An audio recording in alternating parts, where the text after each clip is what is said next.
CBI முன்னிலையில் நேரடியாக உடைத்து பேசிய அமித்ஷா, அனைவரும் நினைத்தால் மட்டுமே முடியும். மத்திய உள்துறை அமைச்சர் அமித்ஷா சைபர் மோசடிகளை கட்டுப்படுத்துவது குறித்து தேசிய மாநாட்டில் பேசியது நாட்டில் நடப்பதை மக்களுக்கு உணர்த்தி இருக்கிறது.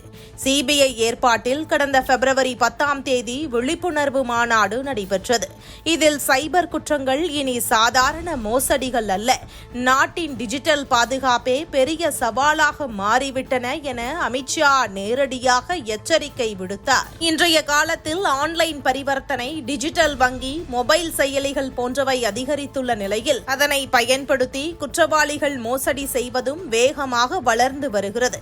இதை தடுக்க அரசு பலதரப்பட்ட திட்டங்களை அமல்படுத்தி வருவதாக அமித்ஷா கூறினார். குறிப்பாக சைபர் குற்றங்களை உடனடியாக பதிவு செய்வது, விசாரணை அமைப்புகளை பலப்படுத்துவது, பொதுமக்களுக்கு விழிப்புணர்வு ஏற்படுத்துவது போன்ற நடவடிக்கைகள் முக்கியம் என்றார்.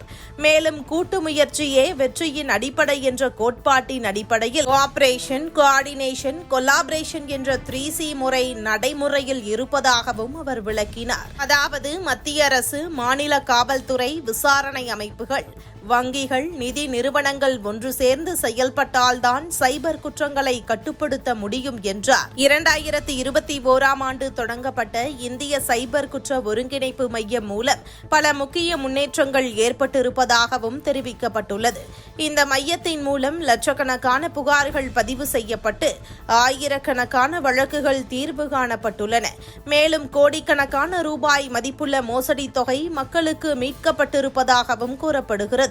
சைபர் பாதுகாப்பிற்காக லட்சக்கணக்கான சிம் கார்டுகள் ரத்து செய்யப்பட்டு பல லட்சம் மொபைல் போன்களின் IMEI எண்கள் தடை செய்யப்பட்டிருப்பதாகவும் தகவல்கள் வெளியிடப்பட்டுள்ளது.